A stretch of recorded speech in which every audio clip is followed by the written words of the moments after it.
오늘장 랭킹5 시간입니다. 오늘은 어떠한 이야기를 꼭 체크하고 넘어가야 될까요? 두 분과 함께 이야기 풀어가 보도록 하겠습니다.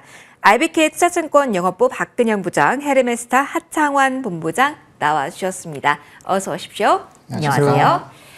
자, 오늘도 순위별로 나열이 되어 있습니다. 언제나처럼 아래쪽부터 열어보도록 할게요. 5위 먼저 소개하도록 하겠습니다. AI라는 키워드로 묶어봤습니다. 오늘 강한 쪽에 대한 대응을 어떻게 할지, 그리고 엔비디아의 실적이 나온 다음 어디가 갈지, 그럼 우리는 어떤 준비를 해야 될지 차근차근 풀어가 보도록 할게요. 첫 번째 질문 하창환 본부장님께 드려보도록 하겠습니다. 일단 AI를, 그 트렌드를 기대한다라는 가정하에서 오늘 지금 이 시간의 주인공은 구리와 전력 설비 쪽이라고 봐야 될까요? 살짝쿵 반도체는 쉬어가는 모양새잖아요. 이러한 패턴이 계속 엔비디아의 실적 발표 전까지 이어질지 지금의 분위기 그리고 조금 더 그림을 그려주신다면요. 일단 반도체 같은 경우는 이제 전일 미국장 같은 경우가 필라델피아 반도체 지수가 한 0.6% 정도 하락을 했거든요. 그러다 보니까 약간 쉬어가는 거에 대해서는 그렇게까지 크게 뭐 불안해 하실 필요는 없을 것 같습니다. 다만 이제 일부 종목이죠. 뭐 유상증자라든지 이런 이슈가 있는 종목군들이 좀 강하게 하락을 하다 보니까 소보장 쪽 같은 경우는 조금 더 투심이 악화가 됐다라고 보시는 게 맞을 것 같고요. 구리 쪽이 상대적으로 좀 강하게 움직임이 나타나는 것은 결국엔 선물 가격에 대한 좀 급등 흐름들이 나왔기 때문입니다. 4.5% 정도 급등이 나왔고, 이게 이제 LME를 원래는 런던 거래소를 좀 기준으로 원래는 좀 측정을 많이 하는데, 이게 미국 쪽에서의 거래소와의 괴리가 굉장히 많이 벌어졌습니다. 통상적으로는 $100 이하에서의 이런 좀 움직임이 있는데, 요번에는 $1000 이상의 좀 차이가 났습니다. 그리고 또 미국 쪽에서의 선물 가격이 4% 이상 급등을 하다 보니까 장 초반부터 이제 구리 쪽과 연관되어 있는 이런 흐름들이 좀 강한 기조가 나타나고 있고요. 이미 주요 광산 쪽이죠. 뭐 칠레라든지 이런 일부 쪽에서는 기후변화에 따른 생산량에 대한 공급에 영향을 주고 있는 상황인데, 이게 엘니뇨가 끝내고 이제 라니냐 쪽으로 넘어가다 보니까 라니냐로 들어가게 되면은 이제 비철 금속이나 이제 소프트 곡물에서 이제 기본적으로 원래 있었던 이런 뭐 메가라든지 뭐 옥수수 뭐 이런 쪽으로 이제 기존에 있는 농산물이라든지 또 천연가스 같은 이런 쪽에서의 강한 흐름들이 나타날 수가 있거든요. 그러니까 그런 것들까지 좀 맞물려서 기대감이 확대가 됐다라고 보시면 좋을 것 같고, 일부 뭐 변압기 쪽에서의 PPI가 일부 조금은 쉬어가는 흐름들이 나타나긴 했지만, 과거 산업적인 흐름으로 봤을 때 상승 기조가 6년이고 지금 이제 한 2년 정도가 올랐기 때문에 사실 추가적인 상승 여력은 있다라고 보시면 좋을 것 같고, 미중 갈등에 따라서 일부 해적 케이블 기업이 이제 중국 쪽이 좀 퇴출당한 부분들, 그러면 이제 미국 쪽에 남은 건 거의 없거든요. 게다가 미중 갈등으로 인해서 중국 지역 외에 기타 지역에서 이런 전사원에 대한 라인업이 깔리는 부분들, 또 우크라이나 재건들, 사우디 쪽에서의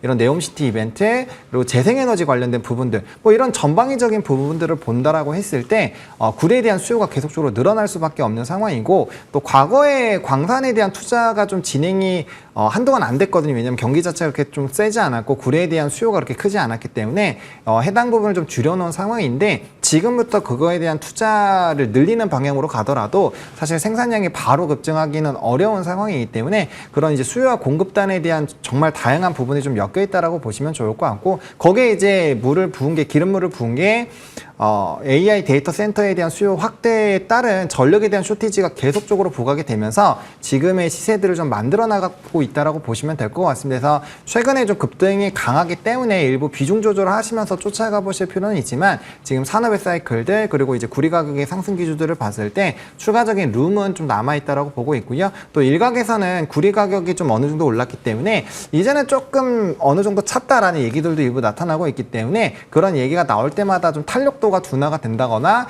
아니면 장중 급등했을 때 좀 차익이 강하게 나오는 흐름들이 나타날 수가 있기 때문에 그런 변동성은 조금 유의하셔서 보실 필요가 있겠다라고 정리 드리겠습니다. 그럼 딱 오늘장만 놓고 보면요, 기사들 좀 찾아보다 보니까 앞서 선물 가격 연동하는 부분 말씀해 주셨는데 투기적인 수요가 더해진 거다, 쇼커버가 있었다라는 이야기도 나오잖아요. 그러면은 그것도 오늘 큰 역할을 한다라고 한다면 오늘은 따라가기는 안 되는 자리라고 해야 될까요?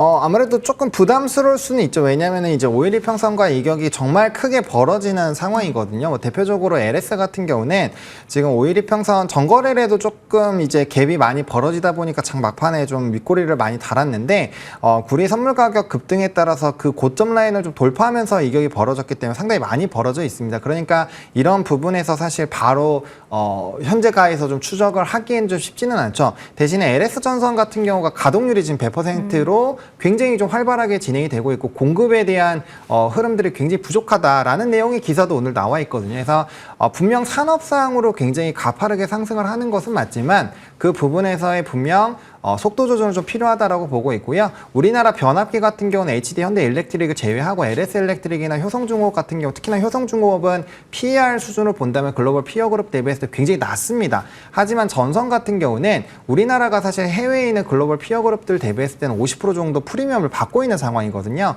그래서 그런 부분들을 조금 생각을 해보시면서 대응을 하셔야 되고 그 관점으로 본다라고 한다면 현재 시점에서 구리 선물 가격이 꺾이기 시작을 했을 때는 구리와 연관되어 있는 종목군들에서는 굉장히 빠른 차익 실현들이 나올 수 있기 때문에 그 부분을 좀 보셔야 될 것 같고요. 또 변압기와 이런 전선 간의 산업 사이클 자체가 한 1년에서 1.5년 정도 차이가 있습니다. 그러니까 변압기가 선행이고 전선 쪽이 후행입니다. 그래서 그런 산업적인 차이에서의 사이클도 좀 생각을 해보신다면 지금 같이 가고 있잖아요. 그럼 그 부분에서 분명 어느 일정 시점에서는 조금 어느 정도 퍼가 찬다거나 좀 고평가 논란이 나올 때는 분명히 속도에 좀 차이가 나올 수 있다라는 부분들도 좀 감안하셔서 투자해 보실 필요가 있다라고 정리 드리겠습니다.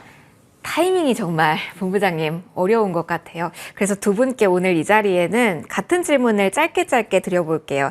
아마 이 AI 보시면서 그 틀의 좋은 점, 호재성 제로는 다 알겠지만 이번 주 알고 있는 이벤트 엔비디아 전에 움직일 것인가, 움직이지 말 것인가 이거에 대한 고민이 있으실 것 같거든요. 먼저 본부장님, 이시겠습니까? 확인하고 아니면은 포지셔닝을 취하는 게 맞다고 보실까요? 기본적으로 엔비디아 실적을 확인을 안 할 거면은 지금 다 수익 실현하는 게 맞습니다. 왜냐면 그렇죠. 왜냐면 실적에 대한 발표를 보겠다라는 거는 일단 기본적으로 실적은 잘 나올 것이라고 예상을 하고 있는 상황이고 거기에다가 이제 가이던스까지 좀 긍정적으로 나오지 않을까? 그리고 더불어서 조금 더 붙인다면은 이제 6월 10일에 열리는 WWDC까지 지금 델 열리고 다음 거래일 마이크로소프트 열리기 때문에 지금 뭐 HM부터 시작해서 뭐 CXL, AI 소프트웨어 이런 쪽까지 모멘텀이 다 부각이 될 수 있는 상황이거든요. 거기에다가 이제 엔비디아 실적이 활용 점정을 찍어 줄 텐데 그걸 보지 않겠다라는 건 사실적으로 반도체에 대한 롱 포지션을 안 잡고 있다라고 보시는 게 맞을 것 같습니다. 물론 결과가 안 좋게 나오면 당연히 변동성이 생기겠죠. 근데 기본적으로 그거에 대한 실적을 오픈을 하겠다라는 것은 롱이 아니면 애초에 선택을 하시면 안 되는 부분이라고 보고 있기 때문에 그 의사 결정에 따라서 이제 정리를 해보시면 좋지 않을까라는 생각입니다. 우리가 눈앞에 둔 이벤트에 조금 더 그럼 지금 집중해서 질문도 이어가 보도록 하겠습니다. 박근영 부장이 같은 질문을 드릴 건데요. 엔비디아 실적은 저희가 우리 장에서 목요일장 반영이 되게 됩니다. 그 전에 확인할 수 있는 것은 델 행사에서 젠슨항 CEO가 키노트 연설을 하기 때문에 여기에서 키포인트가 시장에 대한 뷰가 나와서 언급이 될 가능성도 있잖아요. 그 이벤트부터 어떻게 보시는지 궁금합니다. 움직이시겠어요? 그 전부터? 뭐 엔비디아 실적은 잘 나와도 걱정이고 못 나와도 걱정일 것 같아요. 그러니까 워낙 기대감이 높기 때문이고요. 엔비디아 실적을 추정하는 것은 오늘 저녁에 우리 어머니가 무슨 반찬을 내놓을 것인가 이것에 대한 이슈를 갖고 있는 것 같아요. 그만큼 알쏭달쏭합니다. 알 것 같기도 하고 모를 것 같기도 한데 그 서프라이즈는 계속 가능한가에 대한 변수가 있을 것 같습니다. 그래서 컨센서스 상회나 하회가 문제가 아니고요. 엔비디아는 매출 서프라이즈 강도가 10% 이상을 넘느냐 마느냐 힘든 싸움을 계속 이어오고 있거든요. 그래서 워낙 기본적으로 컨센서스가 워낙 높기 때문에 이것에 대해서 또 서프라이즈가 더 나오느냐의 문제가 있습니다. 그간 기저가 굉장히 높아져 왔고요. 신제품 블랙웰이 연말 출시 예정이기 때문에 대기 수요가 발생하지는 않을까에 대한 우려가 있는 거예요. 그러니까 이제 블랙웰을 대기하기 위해서 지금 사지 않는 결과가 나타날 수도 있다. 단기적으로 이거 있습니다. 그리고 이제 내년에는 또 얼마나 좋을까에 대한 이슈가 또 있는 것입니다. 그래서 지금은 좋은 건 알겠는데 서프라이즈가 어려울 수 있다는 점의 근거가 신제품이 너무 좋기 때문이기 때문에 시장은 내년에 업사이드 고민을 하게 될 거죠. 왜냐하면 블랙웰 이후에 굉장히 좋으니까 지금은 조금 사는 것을 조금 주춤하고 새로운 신제품 사기 위해서 대기 수요를 가져간다. 그러면 이번에 실적이 다소 좀 실적이 예상보다 조금 덜 나올 수도 있는 뭐 그런 것이 있을 수 있습니다. 그래서 이러한 내년에 업사이드가 고민될 것 것이고 사실 뭐 엔비디아가 뭐 당일 가이던스도 제공하지 않기 때문에 사실은 이런 부분에 대해서 내년에 대한 톤은 또 중요하겠지만 결국은 블랙베리 공급 병목이 있다는 정도의 코멘트만 주고 있는 상태거든요. 그러니까 수요가 너무 좋아서인지 아니면 정말 공급단에 문제가 있는 것인지 또 문제가 있다면 어디에서 있는 것인지를 좀 확인을 해야 될 것 같고요. 특히 이제 국내 메모리 쪽이라면 HBM 때문인가 굉장히 궁금할 수 있죠. 네. 3, 2, 4 넘어가는 그런 과정에서 하이닉스나 삼성전자에 대한 이슈가 있을 것 같고 세 번째로는 마이크로소프트가 AMD의 MI300X를 구매했다는 이야기입니다. 그렇게 되면 엔비디아가 다소 조금은 MS를 시장의 점유율을 AMD 쪽으로 조금 뺏길 수도 있다. 약간의 뭐 독점하던 구조에서 뺏길 수 있다는 건데 지난주 마이크로소프트가 아주어에서 이제 MI300X를 사용하는 보도로 인해서 주가 조정을 받았거든요. 뭐 그런 것들이 결국은 작년 말 MI300X 출시 그리고 마이크로소프트가 자체 칩 마이야를 공개했을 때 결국은 AMD 제품을 쓸 것이라고 발표했기 때문에 새로운 것은 아니지만 이 부분에 대한 부분들 좀 확인을 좀 해야 될 것 같습니다. 그래서 팩트셋 매출의 컨센서스가 뭐 작년 대비해서 뭐 거의 뭐 8, 90% 정도 올라간 컨센서스를 갖고 있는데 결국은 컨센의 상회임을 넘어서 그리고 상회의 정도를 맞추는 것은 사실 우리가 굉장히 어려운 상태이고요. 결국 확인의 영역인데 단기에 뭐 주가가 조금 출렁이다. 만약에 이런 부분이 있다 하더라도 이 부분을 가지고 시비를 가질 필요는 없고요. 장기적으로 AI라는 어떤 거대한 트렌드 그리고 그 트렌드의 최대 수혜자라는 그림 그리고 거기에 대해서 엔비디아나 이쪽에 과연 어떤 회사가 정말 진정한 수혜인지를 좀 찾는 이러한 구석이 될 것 같다. 그래서 과거처럼 관련된 종목들이 다 같이 막 무작위로 올라가는 그런 시장은 이제는 아닐 것이다라고 보는 게 맞을 것 같습니다. 옥석 가리기, 가는 종목, 그리고 이슈를 더 아는 종목에 대한 고민은 필요할 듯 합니다. 최근에 여러 가지 이슈 가운데 반도체 저희가 이야기하면 장비 이야기를 많이 했는데요. 이 종목에 오늘 좀 이슈가 있어서 AI에서 이 종목 한 번 더 체크하고 좀 넘어가도록 하겠습니다. 본부장의 하나마이크론 한 번만 봐주실까요? 사실 이게 가장 궁금하실 것 같아요. 이제는 시간이 왔나라는 생각들 많이 하셨을 것 같은데 앞서 퀄리타스 반도체 같은 경우도 유증 이슈 이후에 뭐 3, 4개 주라서 더 타격이 컸겠죠. 하나마이크론도 마찬가지일 것 같습니다. 바닥이 좀 잡히면 그래도 시설 투자라고 하니까 좀 더 공략 포인트가 더욱더 있는 것인가에 대한 고민도 함께 되실 것 같은데요. 보유자분들 그리고 반도체 새로운 종목 생각하시는 분들께 오늘 위치 어떻게 조언해 주실 수 있으실까요? 네, 그나마 이제 유상증자 쪽에서 말씀해 주신 대로 이제 시설 자금 비중이 가장 높기 때문에 그래서 그나마 이 정도로 좀 멈추는 것이 아닌가라고 보고 있는데 기본적으로 운영자금과 채무 상환자금에 대한 규모도 작지는 않거든요. 그렇기 때문에 사실상 이거를 좀 긍정적으로 보기엔 좀 어려운 상황이다라고 보시면 될 것 같고 또 관련된 내용이 만약에 이제 반도체 내에서 처음 나왔던 이슈면은 또 나름대로의 긍정론으로 조금은 뭐 지금보다는 조금 더 덜 떨어지는 그런 요인이 될 수 있을 거라고 생각을 하지만 그 부분에서의 좀 최근에 이제 퀄리타스라든지 이런 이벤트가 있었고요. 또 이제 예상 발행가 자체도 22,500원으로 예정이 되어 있습니다. 7월 24일에 이제 확정을 할 예정인데 이게 이제 주가에 따라서 조금 더 변동성이 만약에 나올 수가 있거든요. 그러니까 현재 주가 대비했을 때 워낙 그 발행 예정가 자체가 좀 낮았기 때문에 통상적으로 유상증자하면 그 예정가 거의 부분 플러스 마이너스 전후로 움직임이 나타나거든요. 그리고 현재 주가와의 괴리가 크면 클수록 주가에 급락이 나오는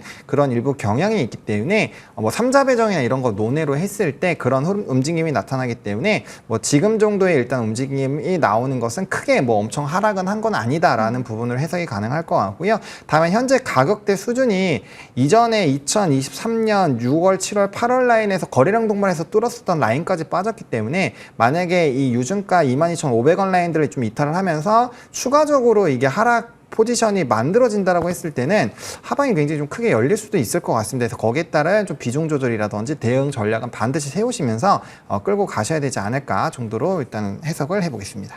요즘 궁금하실 것 같아서 추가적으로 종목에 대한 아이디어까지 얻어봤습니다. 계속해서 4위로 좀 넘어가도록 하겠습니다.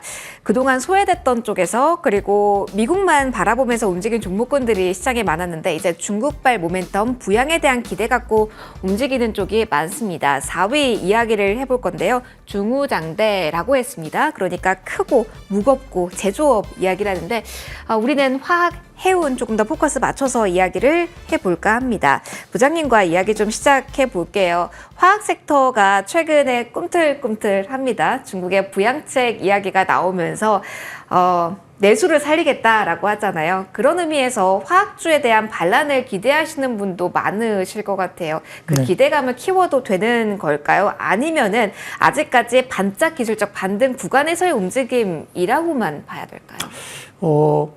어떤 의미를 너무 폄하하기에는 조금 변화가 분명히 있다는 겁니다. 뭐 우선적으로 우리가 실생활에서 느껴지는 부분은 뭐냐면 알리익스프레스나 테무 쉐인 같은 제품들, 그쪽 플랫폼과 같은 제품들이 엄청나게 지금 팔리고 있죠, 글로벌리. 그러다 보니까 이제 포장재나 뭐 이런 것들 관련해서 화학 관련된 중국 쪽에 그런 제품들에 관련된 부분들 때문에 중국 내에 있는 가동률이 굉장히 많이 치솟고 있습니다. 특히 글로벌 화학 제품 가동률을 거의 중국 시장에서 이끌고 있다고도 봐도 뭐 과언이 아니고 그 부분은 역시 우리가 알리익스프레스나 쉐인 테무를 느껴보시면 알 것 같아요. 그게 어떤 뭐 중국 쪽의 재고 소진이라든지 가동률 증가 부분이 화학 섹터에 대한 부진한 흐름을 어느 정도 반등세를 확연하게 끌고 있다는 것은 명확합니다. 더군다나 올해 1분기 긍정적 레깅 효과 때문에 제품 합산 스프레드도 전분기 대비 지금 10% 정도 가량 올라가고 있는 것이 확인되고 있는 상황이고 중국 쪽의 제조업 PMI도 지난 3월부터 두 달째 50을 이상 기록하면서 중국 내 경제 지표가 상당히 확연하게 호조를 보이고 있습니다. 더군다나 디플레이션 타결을 위해서 뭐 190조 원 정도의 초장기 국채를 발행해서 경기 부양에 나섰고 기준금리는 동결을 하고 있지만은 지금 주택을 사는 금리는 내려주면서 한을 없애버렸어요. 그러면 각각의 은행들이 뭐 어떤 뭐 주택을 살 수 있도록 공급될 수 있는 물량들이 엄청나게 풀린다는 점은 돈을 푼다는 이야기입니다.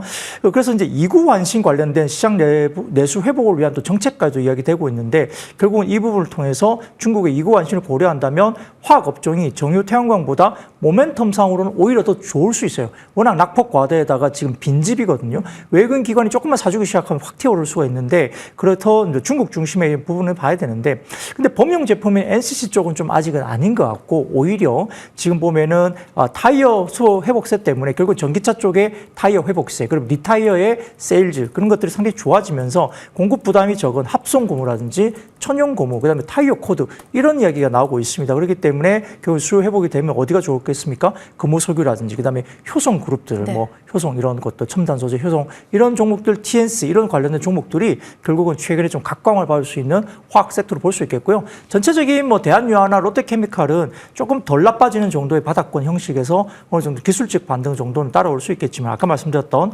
합성고무, 천연고무, 타이어 코드 정도의 수요 회복을 중심으로 뭐 라텍스, MB 라텍스 같은 경우도 지금 미국 쪽이 중국 쪽에 관련된 부분에서 굉장히 지금 이야기가 글로벌 수술용 장갑 같은 경우 제재를 가하면서 말레이가 굉장히 그러면 굉장히 어려웠다가 중국 제품이 너무 싸기 때문에 말레이 시장이 굉장히 어려웠는데 말레이가 이제 경쟁력을 갖게 되면서 올라오니까 말레이 쪽에 MB 라텍스를 많이 하게 되는 국내 회사들 그런 것들이 올라올 수 있다는 점에서 화학 업종 중에서는 일부 좀 슬림화해서 분명히 지금 좀 봐야 되는 시점이 아닌가 생각이 듭니다. 알겠습니다. 슬림화해서 볼 구간은 맞다라고 해주셨습니다. 오늘 중국 쪽에서 또 한 번 기준금리 연속 동결을 하긴 했지만 그래도 모멘텀 계속 나오면서 이야기 외신 쪽에서 꾸준하게 부양 관련 뉴스 나오고 있다는 점도 체크를 좀 해보시면 좋을 것 같아요. 화학 맞고요. 해운 이야기도 해보도록 하겠습니다. 해운 이야기 본부장님과 해볼까요? 사실 어느 쪽의 찐수혜인가라는 질문을 드리려고 했어요. 벌크선 쪽의 집중도가 높은 쪽, 그러니까 원자재 가격과 연동되는 쪽을 봐야 되는 건지, 유통 물량, 뭐 사이즈를 봐야 되는 건지. 근데 오늘 장만 놓고 보면 그냥 가격 메리트에 기반한 오름세라는 생각도 많이들 하실 것 같거든요. 해운 좀 들썩임이 좀 있고 희비가 엇갈리기도 했지만 오늘 다시 한번 HM의 움직입니다. 이걸 어떤 시선으로 확인을 해야 될까요? 네, 이거는 이제 운임지수로 보시면 좀 깔끔하게 정리를 하실 수가 있습니다. 일단 FI 지수가 이제 19일에 발표가 나왔죠. 19일에 발표가 나왔는데 이제 9%가 넘게 상승이 나왔습니다. 9.32% 좀 상승이 나왔고요. 좀 중요한 거는 이제 최근에 상승률이 연초에 좀 나왔었던 운임지수를 좀 뚫었다라는 부분과 22년 이후에서의 또 최고치를 기록을 했다라는 부분에서 상당히 좀 의미가 있다라고 보시면 될 것 같습니다. 그리고 이제 원자재나 이런 부분에 대한 수요는 늘어나고 있지만 이제 BDI 지수, 발틱 운임 지수 같은 경우는 사실 좀 다시 꼬꾸라지고 있거든요. 그래서 운임 지수에 대한 차이가 일부 나타나고 있는 걸로 보시면 될 것 같고, 그러니까 SCFI 지수가 강하게 움직이면 H님, 그 다음에 BDI 지수가 강하게 움직이면 페노션으로 정리하시면 되거든요. 그래서 그런 부분에서 가격에 좀 괴리가 나타날 수 있는 상황이고요. 그다음에 중국 지수죠. CCFI 지수 같은 경우도 6%대 상승이 나타났고, 그 다음에 이제 미 서한과 미 동한 같은 경우도 이제 운임 지수가 14%, 8.3% 늘어났고, 유럽 지역도 6.3% 늘어났거든요. 그러니까 전반적으로 이런 홍해 관련된 이슈라든지 이런 물류에 대한 이벤트들이 좀 부각이 된 거에서의 운임 지수가 유지가 되고 있다라고 보시면 좋을 것 같고, 이게 전반적으로 좀 상승 기조가 나타나다 보니까 거기에 따른 이제 큰 업체들의 움직임이 강해지고 있다라고 보시면 좋을 것 같습니다. 다만 이제 최근에 증권가에서의 좀 리포트나 산업 리포트들 좀 읽어보시면 이게 좀 중장기로 갈 거라고는 생각을 안 하는데, 이제 뭐 중국 경기나 이런 최근에 지표들이 상당히 좀 괜찮아지고 있고, 그다음에 뭐 RTC 같은 이벤트 때문에 이제 물류에 대한 이런 수요들이 좀 상당히 늘어나고 있거든요. 그래서 항공운임 같은 경우도 굉장히 강한 기조를 보이고 있는데, 그런 부분에 대한 수요가 점진적으로 더 늘어난다라고 가정을 했을 때 이 운임 지수의 상승에서 떨어지더라도 그 어느 정도는 유지를 한다라는 관점으로 좀 보고 있습니다. 그래서 단기적으로는 SCFI 지수 급등에 따른 이 흐름들이 주가에 녹여나가고 있다라고 보시면 좋을 것 같고, 다만 이 기조 자체를 증권가나 이런 뭐 일부 업계에서는 그렇게까지 크게 유지가 될 거라고는 생각을 안 한다라는 점. 그러니까 이제 바닥권에서 이미 주가가 어느 정도 상승이 나왔고, 운임 지수가 꺾일 때 이제 가격의 이런 흐름들도 같이 꺾일 수가 있다라는 거죠. 게다가 HMM 같은 경우는 이번에 실적 자체가 조금은 시장 예상치보다 좀 부진했었던 부분들이 있기 때문에 운임 지수나 이런 앞으로의 기대감이 없으면 주가 자체는 좀 강하게 움직이기 어렵거든요. 그러니까 중요한 점은 운임 지수가 계속 상승을 하면서 요번에 눌리기 전 가격대를 좀 강하게 돌파해 주느냐, 이런 흐름들이 나타나지 않으면 일단은 해운 쪽에서는 좀 단기적인 또 차익이 강하게 나올 수가 있기 때문에 지금 시점에서 접근을 하신다면은 운임 지수가 고점을 계속적으로 갱신하지 않는다는 전제하에 이전 직전 고점에서의 좀 정리 흐름들이 좀 필요하지 않을까 정도로 말씀을 드리겠고요. 아마 HMM이 강하게 움직이고 나면 또 대한해운이나 흥하해운 같은 이런 유통주 지수가 작거나, 뭐 대한해운 같은 경우는 실적이 잘 나왔죠. 그렇기 때문에 거기에 따른 급등은 나올 수 있지만 이 역시도 이제 대형주들이 크게 움직이지 못하면 연속성을 가지기 좀 어렵기 때문에 단기 급등이 나왔을 때는 좀 조정을 하시면서 수익 실현 해주시면서 쫓아가시는 게 맞지 않을까 정도로 정리 드리겠습니다. 탄력이 제한적일 수 있음을 감안하고 종목들의 흐름을 봐야 되는 자리라는 이야기까지 해드렸습니다. 해운 그리고 화학 이야기 해봤고요. 좀 넘어가서 음식료에 대한 이야기도 해보도록 하겠습니다. 가장 놀라웠던 게 음식료 쪽의 시세가 지난주부터 아니었을까 싶은데요. 삼양식품 필두로 해서요. 관련된 이야기 먼저 부장님과 진행을 해볼게요. 많은 분들이 이게 제일 궁금하실 것 같아요. 오버슈팅이 나온 구간일까요? 아니면 눈높이를 계속 시장은 높여갈 수밖에 없는 그 위치가 음식료일까요? 어떻게 보세요? 네, 뭐 삼양식품이 제일 눈에 띕니다. 한화투자증권에서 기존 목표가를 30만 원에서 60만 원으로 음식료 업종을 목표 주가 2배로 올리는 것은 처음 본 것 같아요. 최근에 반도체 가운데 한미 반도체가 현대차증권에서 다소 조금은 굉장히 오버슈팅이 될 수 있는 목표 주가를 이례적으로 제시한 걸 보고 난 다음에 이렇게 라면 업종이 물론 좋은 걸 압니다만 목표 주가를 2배로 올린 것은 굉장히 이례적입니다. 근데 거기에 발맞춰서 또 주가는 오르고 있습니다. 그래서 삼양식품뿐만 아니라 그다음에 요즘에는 빙그레 바나나 우유도 상당히 외국인들이 한국 들어오면 꼭 먹어야 된다 이렇게 해가지고 또 각광을 받으면서 또 실적까지 좋아지고, 시장이 조금은 지금 고점 대비해서 지금 2,800포인트를 돌파를 못하고 약간 지수단으로 좀 쉬어가는 느낌이 있습니다. 코스닥은 뭐 HLB 관련된 쪽 때문에 조금 힘들어지는 부분이고, 그러다 보니까 이쪽에서 방어주 가운데 또 실적이 엄청나게 서프라이즈에 나온 게 또 음식료 업종이 이렇게 정말 음식료 업종이 실적이 좋나? 이렇게 하면서 이제 수급이 쏠린 거고요. 더군다나 삼양식품이 특히나 이제 외국인 수급까지 쏠리면서 들어온 것이죠. 그래서 거기다가 지금 김 가격도 지금 김밥용 김이 거의 최근 1, 2년 사이에 2배 정도 올라왔습니다. 그래서 김 가격도 너무 또 뛰다 보니까 우리가 밥상 물가에 대한 걱정은 좀 하지만 주가 부분에서는 또 뭐 시푸드 관련된 뭐 CJ 시푸드나 이런 관련된 종목들이 올라가고 있고, 농심은 조금 아쉽죠. 삼양라면이 굉장히 어닝 서프라이즈가 나오고 있는데 농심 같은 경우는 YY 마이너스 역성장을 좀 했습니다. 일부 이제 그 차이를 좀 보면 삼양식품 같은 경우는 수출 비중에 좀 농심과의 차이가 좀 있는 것 같고요. 두 번째로는 원재료 관련된 수직 계열화가 농심이 상당히 제일 잘 돼 있어서 이번에 1분기 숫자만 놓고 보면, 물론 이제 다음 분기는 바뀔 수도 있겠지만 1분기 숫자만 놓고 보면 원재료 관련된 비중이 고정가가 상당히 삼양식품 많이 빠졌고 농심은 조금 상승하는 모습을 보였습니다. 결국 이제 밀가루 등을 포함한 원재료 관련된 부분에서 삼양식품이 상당히 수직 계열을 잘 한 부분이 이번에 어닝에 대한 부분이 있었다는 거고, 나오고 수출 비중이 상당히 높게 형성되면서 상당히 좋은 서프라이즈가 나왔다는 거고요.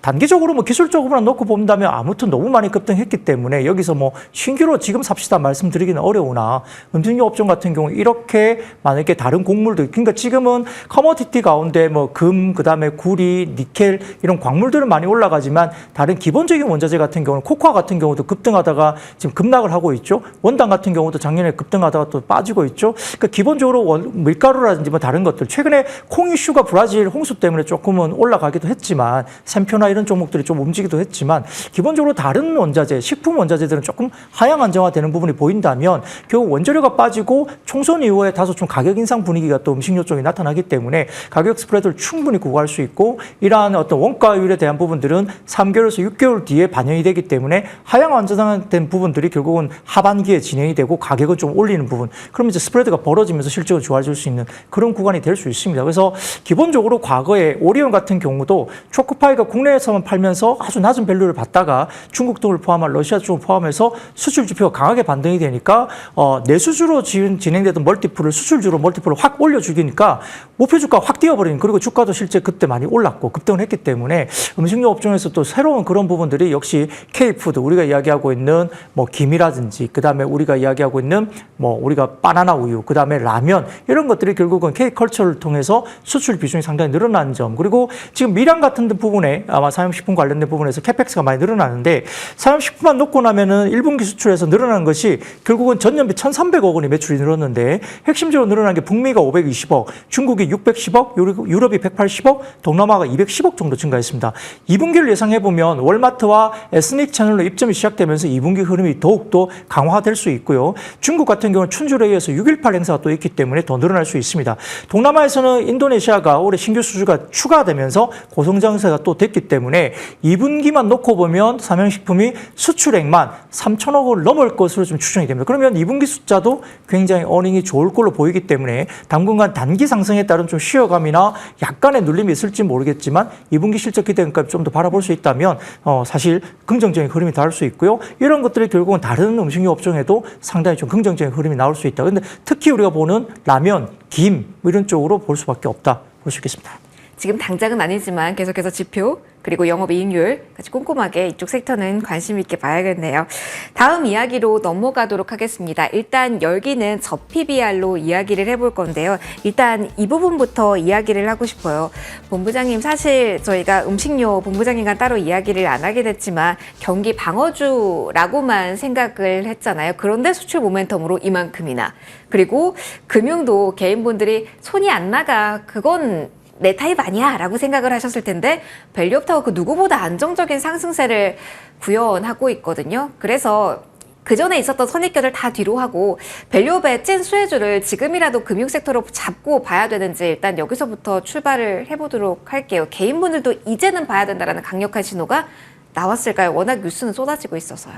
근데 사실 이제 그러한 시그널이 나오면 좋은 거는 아니죠. 네, 보통 이렇게 후발로 들어가는 게 좋은 거는 아닌데 그럼에도 불구하고 좀 이 금융산업군을 장기적으로 본다면 전 충분히 괜찮다라고 보고 있고요. 지금 바로 진입하시기보다는 또 한 번의 눌림목이 나왔을 때 좀 접근하시는 게 맞지 않을까라는 생각입니다. 일단 기본적으로 금융주들 대부분 좀 실적이 잘 나왔고요. 특히나 보험 쪽 같은 경우도 이번에 실적이 굉장히 잘 나왔죠. 그리고 공통적으로 최근에 리포트가 굉장히 많이 나왔는데 안에 있는 내용들을 좀 들여다보시면 아마 이제 2분기 이후에 주주 환원 정책을 뭐 안정적으로 좀 시행을 할 거다 그런 내용들이 상당히 많습니다. 그러니까 그 정도로 뭐 ELS라든지 PF라든지 이런 부담감들에 대한 충당감이 이미 좀 선제적으로 대응이 되어 있는 상황이고 게다가 최근에 또 증시가 올라가다 보니까 ELS 부분에 대한 이제 부정적인 부분 또 많이 상쇄가 되고 있거든요. 그래서 충분히 그런 부분에서 좀 부담감들이 줄어들고 있는 상황이기 때문에 기대감은 좀 가져보실 필요가 있을 것 같고 어쨌든 정부 차원에서 글로벌 증시에다가 좀 선언을 했잖아요. 그러니까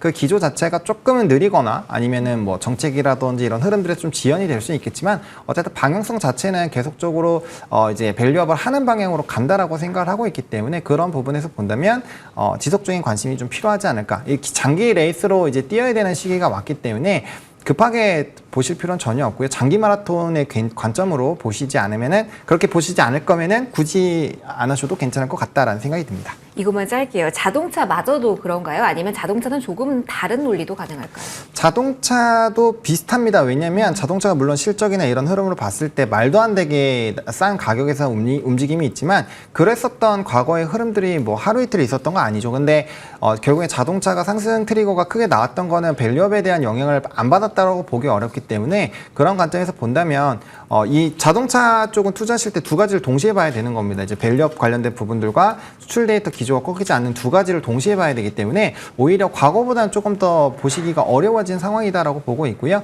주봉이나 월봉 보시면 추세상 역시나 상승을 하고 있기 때문에 아직까지도 기회는 남아 있다라고 생각을 하고 있습니다. 자동차에 관련된 이야기까지 담아봤습니다. 마지막 1위 볼 건데요. HLB 이야기 핵심만 콕콕 마음 아픈 이야기니까 좀 짧게 마무리하도록 할게요. 패닉 지속되고 있습니다. 부장님, 분위기 반전의 포인트가 네. 있을까요? 하한가 오늘은 풀리나 싶었는데 아닙니다. 핵심적인 부분 정리해 주신다면요. 네, 오늘은 조금 아쉬운데요. 뭐 특정 창고가 사실 오늘 들어와서 들어올렸다가 바로 팔고 나가면서 또 하한가를 맺게 되는 상황이라 뭐 특정 창고 거론하기 좀 어렵긴 합니다만 그런 부분들 때문에 오히려 더 부담된 것 같아요. 오히려 이제 하한가가 자연스럽게 좀 풀렸다면 오히려 좀 안정을 찾을 텐데 물론 뭐 최근에 HLB 관련된 FDA 승인권 예상 때문에 주가가 뭐 최근 들어서 꽤 시계로 놓고 보면 한 4배 정도 주가가 올라왔거든요. 그래서 그런 부분들이 역시 좀 실망감으로 들어설 수 있는데 약간의 뭐 오늘 수급적 그리고 매매적인 부분에서 좀 아쉬운 부분은 그런 부분이다. 그러니까 자연스럽게 오히려 풀렸으면 좋았을 걸 특정 창고가 들어와서 사들어 올렸다가 바로 거기서 팔아버려가지고 또 하한가로 들어가니까 좀 아쉽습니다. 근데 뭐 어떻게 보면 뭐 HLB 자체적인 문제이고 또 금요일 같은 경우도 그렇게 빠졌다가 예를 들어 뭐 유한양행이나 다른 종목들은 오히려 금요일에 장대 양봉이 나왔거든요. 그래서 오늘도 다른 종목들은 그렇게 또 많이 빠지진 않습니다. 그래서 약간의 영향은 분명히 있습니다. HLB가 약간 이런 부분들 때문에 제약바이오 쪽에 FDA 승인을 또 앞둔 유한양행도 조금 주춤할 수밖에 없는데 또 아스코 2024 초록 발표를 또 앞두고 있기 때문에 중소형 관련된 제약바이오 센티먼트는 좀 개선될 걸로 보고 있고요. 시장에서 지금 삼성바이오나 종군당, 대웅저항은 컨센서스에 부합한 실적, 한미약품은 북경항미 실적을 기반으로 컨센을 상회한 실적, 그리고 유한양행 같은 경우는 조금 해외 바이오텍 자회사 연결 인식 때문에 하였지만 결국은 FDA 승인권을 앞두고 있다는 기대감이 있죠. 그래서 결국은 릴리나 노보, 머크, 에브비 같은 해외 쪽의 업체들의 가이던스는 상향 조정되고 있기 때문에 역시 아스코 2024를 기본으로 초록 발표를 기점으로 해서 좀 모멘텀은 단기 플레이가 중소형주로 갈 것 같고요. 아직까지 뭐 여러 가지로 볼 때는 유한양행이 레이저 티닙의 FDA 허가 관련된 부분들이 또 아직은 남아있기 때문에 오스코텍이라든지 유한양행 등은 아직은 조금 편안하게 볼 수 있으니 좀 기대를 해볼 것 같습니다. 이슈 나오면 또 한 번 저희가 제약바이오에 대한 이야기는 해드리도록 할게요. 부장님께서 언급해 주신 그 초록 23일 공개된다라는 일정도 한 번 더 안내해 드리도록 하겠습니다. 자, 오늘자 랭킹5는 여기서 정리하도록 할게요. 지금까지 IBK 투자증권 박근영 부장, 헤르베스타 하창한 본부장 두 분과 함께 시간 꾸려봤습니다. 소중한 말씀 고맙습니다.